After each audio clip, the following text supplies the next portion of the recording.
नमस्कार, आप देख रहे हैं द फैक्ट इंडिया न्यूज। और दोस्तों, आपने ये बात तो सुनी ही होगी कि राजनीति में ना ही कोई परमानेंट दोस्त होता है और ना ही कोई दुश्मन। और ऐसी ही जो लगातार चुनाव के समय आप जो अदावत देखते हैं दो नेताओं के बीच में, दो अलग अलग पार्टियों के नेताओं के बीच में, तो और फिर वो एक मंच पे आते हैं, उसके बाद वो किस तरीके से हंसी मजाक करते हैं, कैसे वो अपनी दोस्ती की मिसालें देते हैं, ये भी हम राजस्थान की राजनीति में लगातार देखते रहते हैं। और इस बार हम बात करेंगे राजेंद्र राठौड़ और गोविंद सिंह डोटासरा की इस गहरी दोस्ती के ऊपर। एक किसी को चांद कह रहा तो एक कह रहा है सितारा।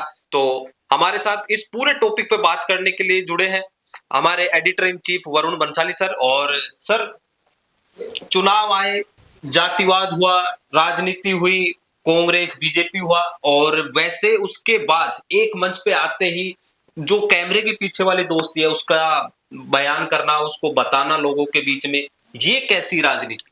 देखिए, डोटासरा साहब इस बारे में थोड़े से ज्यादा ही विशेषज्ञ हैं कि वो मौका परस्ती देखकर दोस्ती भी कर लेते हैं और जहां जरूरत पड़े दुश्मनी भी कर लेते हैं।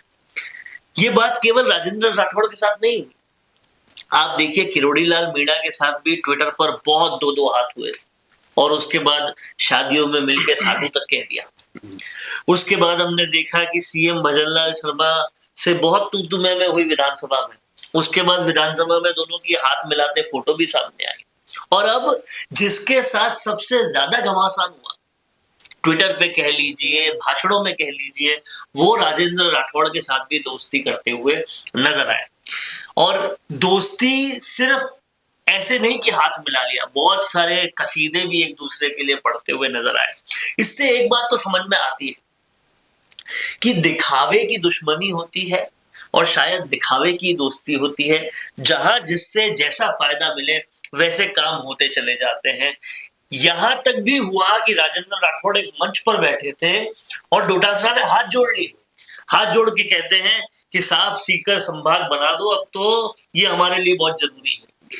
तो कहने का मतलब ये है कि साम दाम दंड भेद, जिससे राजनीति चमके वो सब काम करेंगे।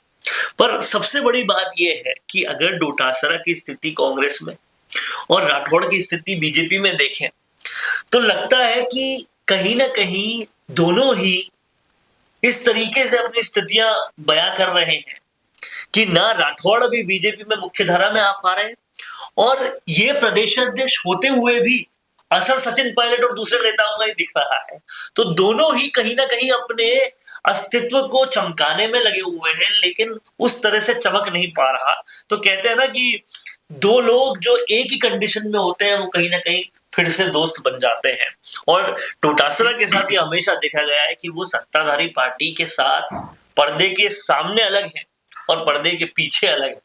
और सबसे बड़ा सवाल ये भी होगा सर कि 2023 का जब चुनाव हुआ था और उसमें जब चूरू से राजेंद्र राठौड़ चुनाव लड़ने की बात करे, तो उससे पहले गोविंद सिंह डोटासरा ने ऐसा पूरा माहौल क्रिएट कर दिया था कि ये तो चुनाव हारेंगे ही हारेंगे।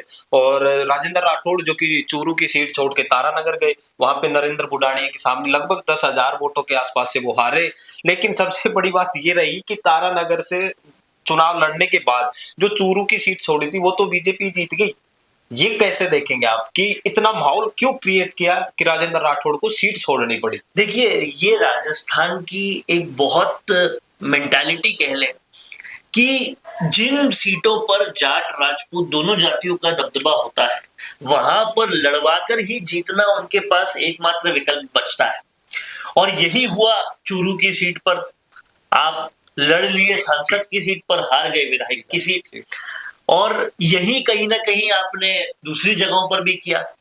लेकिन अब जनता कहीं ना कहीं इस बात को समझ चुकी है कि जाट राजपूत लड़ाई में से वो ज्यादा हिलेगी डुलेगी नहीं। उनको जिनको वोट देना होगा उन्हीं को वोट देंगे। आप बाड़मेर की तरफ आइए तो यहाँ हरीश चौधरी को देख लीजिए, वो भी यही काम करते हैं, जाट राजपूत की लड़ाई करवाकर वोट लेने की कोशिश करते हैं। बट राजनीति अब इससे थोड़ा थोड़ा आगे जा रही है। जाट राजपूत की लड़ाई के आगे जाकर भी काम हो रहे हैं, जिसका सबसे बड़ा उदाहरण है बीकानेर। बीकानेर में रविंद्र भाटी और हनुमान बेनीवाल एक मंच पर आए। उसी मंच पर अब दिव्या मदेरणा भी आ रही है, जो हनुमान बेनीवाल की कह लें कि बड़ी दुश्मनों में से एक है। तो कहीं ना कहीं मुद्दों पे लोग एक हो रहे हैं, वो बात है। और अब इन पुराने राजनेताओं को, जिनको लगता है कि सिर्फ जाट राजपूत की दुश्मनी एकमात्र हथियार है, इन चीजों से सीख लेनी चाहिए, समझ लेनी चाहिए और मुद्दों की राजनीति पर आगे आना चाहिए। आज खेजड़ी इतना बड़ा मुद्दा बन चुका है कि सियासी गलियारों में ये बात चल रही है, वसुंधरा राजे अगर काले कानून की वजह से गई थी तो कहीं ये सरकार खेजड़ी की वजह से ना चली जाए।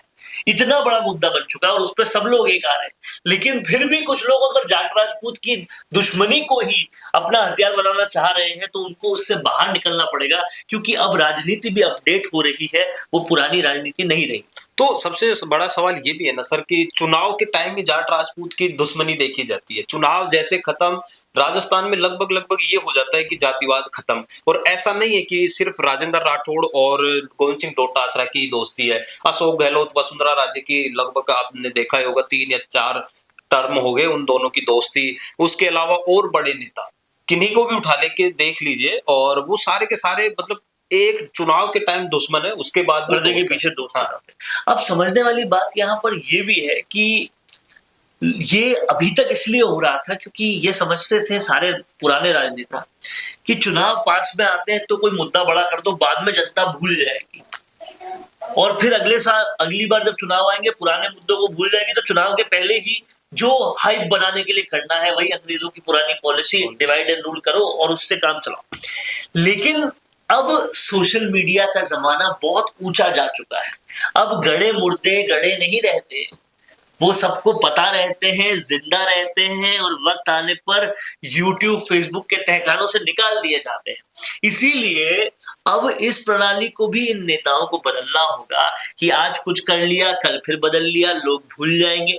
अब लोग भूलते नहीं हैं और खासकर जो लोग मेन वोटर होते हैं, जैसे आप देखिए कि जो टॉप क्लास है वो तो वोट ना के बराबर देता है, लेकिन जो लोअर मिडिल क्लास है वो वोट देता है। तो वोट देने वाले लोग अब सब बही खाता अपने साथ में रखते हैं और सबको सब कुछ पता होता है। इसलिए यहाँ पर भी पॉलिटिक्स को अब अपडेट करने की जरूरत होगी और कुछ ना कुछ नई तरह की पॉलिटिक्स लानी होगी। जैसे आप रविंद्र सिंह भाटी को देखिए, वो मुद्दों की राजनीति कर रहे हैं, शांति की राजनीति कर रहे हैं और हर मुद्दे पे बात कर रहे हैं। आप आज हनुमान बेनीवाल को देखिए, हर मुद्दे पर राजस्थान के मुद्दे उठाने के लिए कांग्रेस से पहले वो पहुंच जाते हैं और उठा के उनका समाधान भी दे रहे हैं। वो जाति देख ही नहीं रहे। अगर हनुमान बेनीवाल जाति देखते तो क्या वो आप बताइए उदयपुर के उन बिश्नोई के लिए लड़ते, डॉक्टर बिश्नोई के लिए लड़ते, सूरज माली के लिए लड़ते? ये तो जाट थे ही नहीं,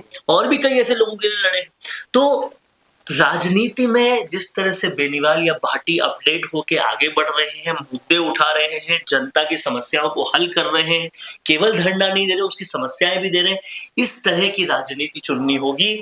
और राजेंद्र राठौड़ और गोविंद सिंह डोटासरा को, दोनों को नई इस खेप से सीखना होगा। नहीं सीखे तो राजस्थान के वोटर्स उन्हें पुराना करते। तो यही थी पूरी दोस्ती का जो राज था, सर ने बताया पूरी अच्छे तरीके से। और सबसे बड़ी बात यह है कि दोनों ही नेता एक दूसरे को चांद तारे ये सब बातें कह रहे थे, लेकिन सबसे बड़ा सवाल यही है कि क्या ये अपने स्वार्थ के लिए आम पब्लिक को आपस में लड़वाते हैं, एक दूसरे की टांग खिंचवाते हैं, जातिवाद का जो जहर है वो समाज में घोलते हैं। लेकिन अपने जब इनके ऊपर जो स्वार्थ होता है, इनका अपना स्वार्थ आता है, तो फिर ये एक दूसरे को अपना परम मित्र, साडू, मतलब जो मन में आए वो बना लेते हैं। तो आप कैसे देखते हैं गोविंद सिंह डोटासरा और राजेंद्र राठौड़ की इस दोस्ती को? कमेंट करके जरूर बताइएगा और देखते रहे द फैक्ट इंडिया न्यूज। धन्यवाद। रुकिए और जरा ध्यान से सुनिए। क्या आप हमारी इन खबरों से अपने व्यापार को भी बढ़ाना चाहते हैं? तो आप भी खबरों के दौरान इस तरह के एलिमेंट्स पर अपना विज्ञापन दे सकते हैं, या फिर ऐसे खबर के 1 मिनट बाद अपना पूरा विज्ञापन डलवाएं, जो कि 8 लाख से ज्यादा सब्सक्राइबर्स और फॉलोअर्स वाले द फैक्ट इंडिया चैनल्स और पेजेस से राजस्थान के कोने कोने में पहुंचेगा और इससे आपका व्यापार, ब्रांड सब कुछ बढ़ेगा।